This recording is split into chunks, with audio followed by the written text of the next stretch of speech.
نحمده ونصلي على رسوله الكريم أما بعد فأعوذ بالله من الشيطان الرجيم بسم الله الرحمن الرحيم رب اشرح لي صدري ويسر لي أمري واحلل عقدة من لساني يفقهوا قولي رب زدني علما اللهم فقهنا في الدين اللهم انفعنا بما علمتنا وعلمنا ما ينفعنا وزدنا علما ربی یسر ولا تعسر آمین یا رب العالمین۔ سورۃ البقرہ آیت نمبر 64، 65، 66۔ پہلے تلاوت اور تفسیر، بعد میں لفظی ترجمہ انشاءاللہ تعالی۔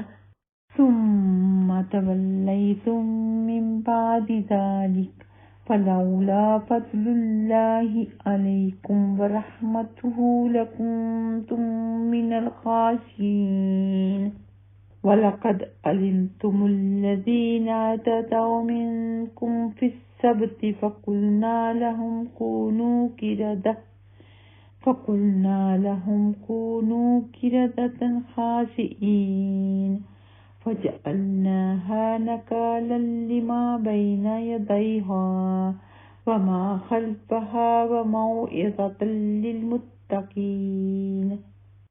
اللہ سبحانہ و تعالیٰ فرماتے ہیں کہ جب تمہارے اوپر سے پہاڑ کو ہٹا دیا تم پھر گئے، تم نے پھر وعدہ توڑ دیا۔ فرمایا ثم تولیتم من بعد ذلک، پھر تم پھر گئے اس کے بعد، یعنی پہاڑ کو جب تمہارے سروں پر سے اٹھا دیا، ریموو کر دیا، تم پھر اپنے وعدے سے پھر گئے۔ تم لوگوں نے اتنے گناہ کیے، گناہ پر گناہ کیے، گناہ ہی کرتے رہے۔ اگر رب تعالیٰ کا فضل نہ ہوتا، رب تعالیٰ کی رحمت نہ ہوتی تو یقیناً تم خسارہ پانے والوں میں سے ہوتے۔ یعنی تمہاری غلطیوں کے باوجود، وعدے سے مکر جانے کے باوجود اللہ سبحانہ و تعالیٰ کا فضل رہا کہ وہ پھر بھی تم پر انعامات کرتا چلا گیا، اور اس کے باوجود اللہ سبحانہ و تعالیٰ کو اپنے بندوں سے اتنا پیار ہے کہ پھر بھی نبیوں کا سلسلہ رکا نہیں۔ تمہاری ہدایت کے لیے پھر بھی نبی آتے رہے، اگر نہ آتے تو ضرور تم لوگ خسارہ میں ہوتے۔ تو ایک بات کی وضاحت کرنا بہت ضروری سمجھتی ہوں کہ آپ لوگوں کے دل میں خیال پیدا ہوتا ہوگا کہ دین میں کیونکہ زبردستی نہیں ہے تو ان کے اوپر زبردستی کیوں کی گئی کہ ان کے اوپر پہاڑ کو بلند کیا گیا اور ان سے منوایا گیا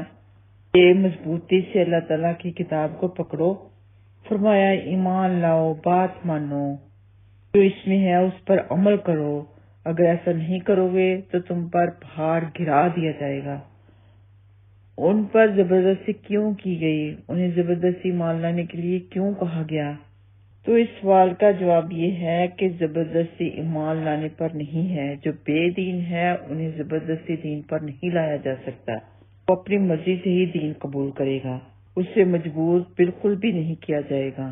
جب انسان اپنی خوشی سے ایمان قبول کر لیتا ہے، اسلام کے دائرے میں آ جاتا ہے، تو پھر اس سے دین کی بات زبردستی منوائی جا سکتی ہے کہ یہ ایمان کے اور اسلام کے قوانین ہیں، تمہیں ان پر چلنا ہی ہے۔ جیسے کہ مکہ مدینہ میں زبردستی پردہ کروایا جاتا ہے، عورتوں سے بے پردگی نہیں ہو سکتی کیونکہ وہاں دینی قانون ہے، وہاں سب مسلمان ہیں، تو انہیں زبردستی اسلامی قانون پر عمل کرنے کے لیے کہا جا سکتا ہے، لیکن کسی غیر مسلم کو اسلامی قانون پر عمل کرنے کے لیے نہیں کہا جا سکتا۔ تو آیت نمبر 64 میں اللہ سبحانہ و تعالیٰ ایک اور واقعے کا ذکر بیان فرماتے ہیں کہ اللہ سبحانہ و تعالیٰ نے بنی اسرائیل سے یہ فرمایا کہ ہفتے والے دن شکار نہیں کریں گے۔ مچھلی کا شکار ان پر حرام کر دیا گیا کہ باقی دنوں میں تو تم لوگ مچھلی کا شکار کرو گے، لیکن ہفتے والے دن تمہیں مچھلی کا شکار کرنا حرام ہے۔ ان کے لیے آزمائش تھی کیونکہ ان کے لیے معجزے بھی بہت آئے، پھر ان کی آزمائشیں بھی بہت ہوتی تھیں، اور ان کی آزمائش کے لیے ہفتے والے دن زیادہ مچھلیاں آ جاتی۔ انہوں نے ہیلے سے کام لیا، جال سازی کی، ہیرا پھیری کی، یعنی ہفتے کے دن انہوں نے گھڑا کھود لیا اور اس گھڑے میں مچھلیاں آ جاتی یعنی وہاں پھنس جاتی تو وہ ہفتہ کا دن گزر جانے کے بعد وہ شکار کر لیتے۔ انہوں نے ہیلا سازی کی، بد عہدی کی، اس کی سزا پھر یہ ملی کہ اللہ سبحانہ و تعالیٰ نے انہیں کہا کہ بندر بن جاؤ۔ بندر ان کو بنا دیا۔ بار بار پھر جانے کی وجہ سے، بار بار وعدے توڑنے کی وجہ سے، ان کے خود ہی معجزات مانگ کر پھر ان سے پھر جانے کی وجہ سے اللہ سبحانہ و تعالیٰ نے ان کو یہ سزا دی کہ بندر بنا دیا۔ فرمایا تم بندر بن جاؤ، کونو قردۃ خاسئین، تم سب ہو جاؤ بندر، ذلیل بندر۔ تو آیت نمبر 66 میں اللہ تعالیٰ فرماتے ہیں کہ اس واقعہ کو سب کے لیے عبرت بنا دیا، ان لوگوں کے لیے بھی جو اس وقت موجود تھے اور ان لوگوں کے لیے بھی جو بعد میں آئے، بعد میں آنے والوں کے لیے بھی عبرتناک واقعہ ہے کہ وہ بندر بن گئے۔ فرمایا یہ جتنے بھی واقعات ہیں ان میں اللہ سبحانہ وتعالیٰ کے نیک بندوں کے لیے، پرہیزگاروں کے لیے، ڈرنے والوں کے لیے ایک نصیحت ہے جو اسے سمجھاتی ہے، جو اسے بتاتی ہے، جو اس کے دل میں نرمی پیدا کرتی ہے، جو اسے اس بات کا احساس دلاتی ہے کہ رب کا نافرمان ہونا بہت ہی بڑا گناہ ہے، اس کو چھوڑ دو، رب تعالیٰ کے حکم کی پیروی کرو، ہیلا سازی چھوڑ دو، جیسے اللہ سبحانہ و تعالیٰ نے فرمایا ویسے بغیر کسی چون چرا کے عمل کرو، اور جسے منع کیا اس سے رک جاؤ، کیونکہ اگر ان لوگوں کے ساتھ ایسا ہو سکتا ہے تو تمہارے ساتھ بھی ایسا ہو سکتا ہے، اس لیے نافرمانیوں سے باز آ جاؤ اور نیکیوں میں آگے بڑھو۔ فاستبقوا الخیرات، نیکیوں میں سبقت لے جاؤ۔ جیسے کہ اس طرح کی ہیلا سازیاں آج کل تو بہت زیادہ ہیں، بہت ہی زیادہ بڑھ گئی ہیں، تو کسی کے دل میں یہ خیال بھی آ سکتا ہے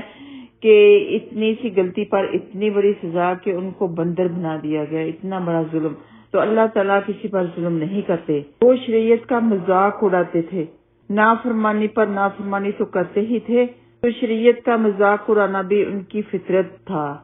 جیسے کہ ان سے کہا گیا کہ دروازے سے نکلو حتاتن کہتے ہوئے، تو انہوں نے مذاق اڑاتے ہوئے ہنداتن کہہ دیا۔ تو ہفتے والے دن ان کو جیسے کہ مچھلیاں پکڑنے سے منع کیا گیا، تو انہوں نے شریعت کا مذاق اڑایا کہ اگر اس طرح منع کیا گیا تو ہم اس طرح کر سکتے ہیں، ان کو ہفتے والے دن پھنسا لیں گے اور اتوار والے دن ان کو پکڑ لیں گے، ہیلا سازی کے ساتھ ان کو ایک گھڑے میں جمع کر لیتے۔ تو یہود کے مسخ سور کا واقعہ دراصل اس طرح سے ہے کہ تفسیر قرطبی میں ہے کہ یہود نے اول تو اس طرح کے ہیلے کر کے مچھلیاں پکڑی، پھر ہوتے ہوتے عام طور پر شکار کھیلنے لگے، تو ان میں دو جماعتیں ہو گئی، ایک جماعت علماء و فقہا کی تھی جنہوں نے ان کو ایسا کرنے سے روکا، یہ باز نہ آئے تو انہوں نے برادرانہ تعلقات قتل کر کے بالکل الگ ہو گئے اور بستی کے دو حصے کر لیے، ایک میں یہ نافرمان لوگ رہ گئے، دوسرے میں علماء و فقہا رہے۔ ایک روز ان کو یہ محسوس ہوا کہ جس حصہ میں یہ نافرمان لوگ رہتے تھے ادھر بالکل سناٹا ہے، تو وہاں جا کر دیکھا تو سب کے سب بندروں کی صورت میں مسخ ہو گئے تھے، اور حضرت قتادہ رحمۃ اللہ علیہ نے فرمایا کہ ان کے جوان بندر بنا دیے گئے تھے اور بوڑھے خنزیر کی شکل میں منتقل کر دیے گئے تھے، اور مسخ شدہ بندر اپنے رشتہ داروں اور تعلق والے انسانوں کو پہچانتے تھے، ان کے قریب آ کر روتے تھے۔ اور یہ بھی ہے کہ ممسوخ قوم کی نسل نہیں چلتی، اس معاملے میں صحیح بات وہ ہے جو خود رسول اللہ صلی اللہ علیہ وسلم سے عبداللہ بن مسعود رضی اللہ تعالیٰ عنہما نے صحیح مسلم میں منقول کی ہے کہ بعض لوگوں نے اپنے زمانے کے بندروں اور خنزیروں کے بارے میں حضرت صلی اللہ علیہ وسلم سے دریافت کیا کہ کیا یہ وہی مسخ شدہ یہودی ہیں؟ آپ صلی اللہ علیہ وسلم نے فرمایا کہ اللہ سبحانہ و تعالیٰ جب کسی قوم میں مسخ صورت کا عذاب نازل کرتے ہیں تو ان کی نسل نہیں چلتی بلکہ چند روز میں ہلاک ہو کر ختم ہو جاتے ہیں۔ اور پھر فرمایا کہ بندر اور خنزیر دنیا میں پہلے سے بھی موجود تھے اور آج بھی ہیں، مگر مسخ شدہ بندروں اور خنزیروں سے ان کا کوئی جوڑ نہیں۔ تو معلوم یہ ہوا کہ کچھ دن کے بعد سب کے سب ختم ہو چکے تھے، ان کی نسل باقی نہیں رہی۔ آئیے آتے ہیں لفظی ترجمہ کی طرف۔ ثم پھر تولیتم تم سب پھر گئے، من بعد ذالک اس کے بعد، من بعد بعد سے ذالک اس کے بعد، فلولا پس اگر نہ ہوتا، فضل اللہ اللہ سبحانہ وتعالیٰ کا فضل، علیکم تم پر، ورحمتہ اور اس کی رحمت، ورحمت اور رحمت ہو اس کی، لکنتم یقیناً تم، لا یقیناً، کنتم تم ہو جاتے، کن ہو جاتے تم ٹھیک ہے، لکنتم البتہ یقیناً تم ہو جاتے، من الخاسرین سب خسارہ پانے والوں میں سے، وَلَقَدْ اور البتہ تحقیق، علمتم تم سب جان چکے، الذین ان لوگوں کو جن لوگوں نے اعتدوا زیادتی کی، اعتداد کیا، منکم تم میں سے، فی السبت ہفتے کے دن کے بارے میں، فقلنا تو پس ہم نے کہا، پس قل کہا، نہ ہم نے، فقلنا پس ہم نے کہا،